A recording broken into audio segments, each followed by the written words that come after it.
Hi hello. അപ്പോൾ ഇന്ന് ശിവരാത്രിയാണ്. ഞങ്ങളപ്പോൾ ആലുവൻകുടി ശ്രീ മഹാദേവ ക്ഷേത്രത്തിൽ പോവാണ് കേട്ടോ. നമ്മളൊരു 2 മണിയൊക്കെ ആയപ്പോഴാണ് ഇറങ്ങിയത്. നമ്മൾ ജീപ്പിനാണ് പോയത് കേട്ടോ. നമ്മുടെ ആലുവൻകുടി പോകണമെങ്കിൽ ജീപ്പ്, പിക്കപ്പ് അങ്ങനെയുള്ള വാഹനങ്ങളൊക്കെ പറ്റത്തുള്ളൂ.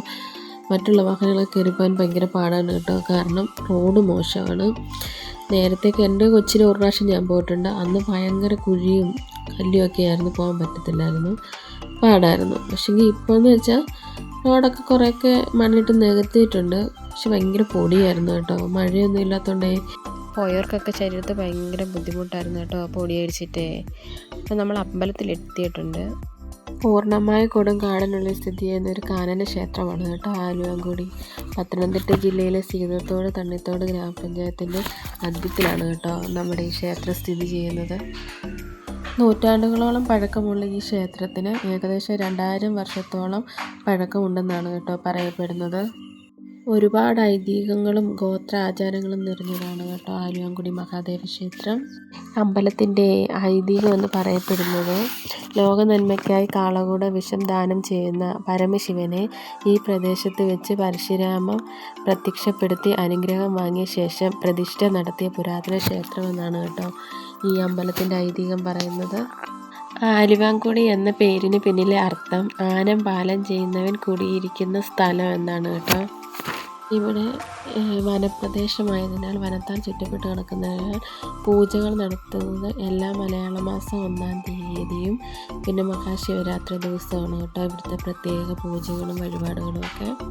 അന്നദാനമാണ് കേട്ടോ ഇവിടുത്തെ പ്രധാനപ്പെട്ട വഴിപാട്. ഇവിടെ വന്ന് ആഹാരം പാകം ചെയ്ത് അമ്പലത്തിൽ വരുന്ന ഭക്തജനങ്ങൾക്ക് കൊടുക്കുകയാണ് കേട്ടോ ചെയ്യുന്നത്. പിന്നെ ഞങ്ങൾ മേളിൽ കാവിൽ പോയി കേട്ടോ. നമ്മൾ ആദ്യമേ കാവിൽ പോകണം. കാവിൽ പോയി നമ്മൾ മുറുക്കാനൊക്കെ വെച്ച് പ്രാർത്ഥിച്ച ശേഷമാണ് കേട്ടോ അമ്പലത്തിലോട്ട് പോകുന്നത് തൊഴാൻ വേണ്ടി. കാടിനോട് ചേർന്ന് കുറച്ച് കയറിപ്പോണം. അവിടെ ചെന്ന് നമ്മൾ അടുക്കെന്ന് പറയുമ്പോൾ എല്ലവറ്റയും പാക്കും മദ്യവും ഒക്കെ വെച്ച് നമ്മളവിടെ മുറുക്കാൻ വെച്ച് നമ്മുടെ സങ്കടങ്ങളും വിഷമങ്ങളും ഒക്കെ സമർപ്പിക്കും കേട്ടോ.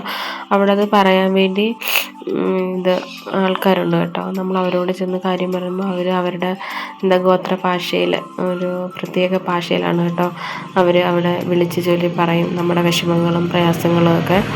അങ്ങനെ അവിടെ ചെന്ന് ഞങ്ങൾ പോയി മുറുക്കാനൊന്നും വെച്ചില്ല കേട്ടോ. കാരണം ഞങ്ങൾ പോയി തൊഴുതിട്ട് ഞങ്ങൾ വന്ന് അമ്പലത്തിലും വന്ന് തൊഴുതു, ചുറ്റമ്പലമൊക്കെ തൊഴുതു. പിന്നെ ഞങ്ങൾ ആഹാരം കഴിച്ചു കേട്ടോ. അവിടെ വഴിപാടായിട്ട് നടത്തുന്ന അങ്ങനെയും ആഹാരമുണ്ട്. പിന്നെ അമ്പലം വകയായിട്ട് അവിടെ ആഹാരം കൊടുക്കുന്നുണ്ട് കേട്ടോ. ഞങ്ങളവിടെ പോയി ആഹാരമൊക്കെ കഴിച്ച് ഞങ്ങൾ കുറേ നേരം അവിടെ സ്പെൻഡ് ചെയ്തു കേട്ടോ. അവിടെ ഇരിക്കാൻ നല്ല ഭംഗിയാണ് കേട്ടോ.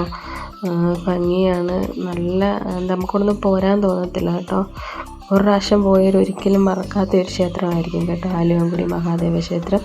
ഞങ്ങളിങ്ങനെ കുറേ നേരമൊക്കെ അവിടെ ഇരുന്നു. പിന്നെ ഐസ്ക്രീമൊക്കെ കുടിച്ചു. അത് കഴിഞ്ഞിട്ട് പിന്നെ ഇവിടെ ഘോഷയാത്ര വരും കേട്ടോ വൈകിട്ട് ഒരു 7 മണി 8 മണിയൊക്കെ ആവും. അപ്പം ഞങ്ങൾ വിചാരിച്ചു എന്തായാലും ഘോഷയാത്ര കണ്ടിട്ട് പോരാമെന്ന് വിചാരിച്ചു കേട്ടോ.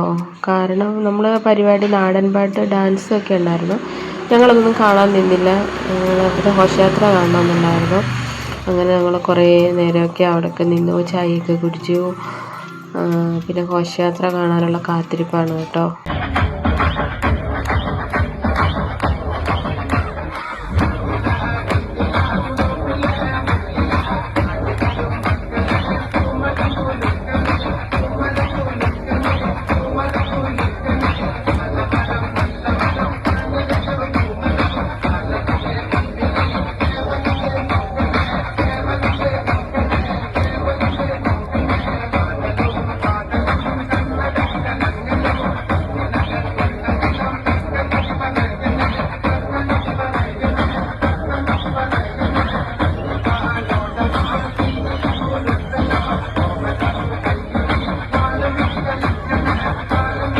അപ്പോൾ ഘോഷയാത്രയൊക്കെ കഴിഞ്ഞ് കേട്ടോ. ഇനി ഞങ്ങൾ വീട്ടിലോട്ട് പോവുകയാണ്. ഞങ്ങളിങ്ങനെ റോഡിലോട്ട് മാറി നിന്നാണ് ഘോഷയാത്രയൊക്കെ കണ്ടത് കേട്ടോ. അമ്പലത്തിൽ പോയി കഴിഞ്ഞാൽ പിന്നെ തിരക്കായിരിക്കും ഇറങ്ങി പോരാൻ.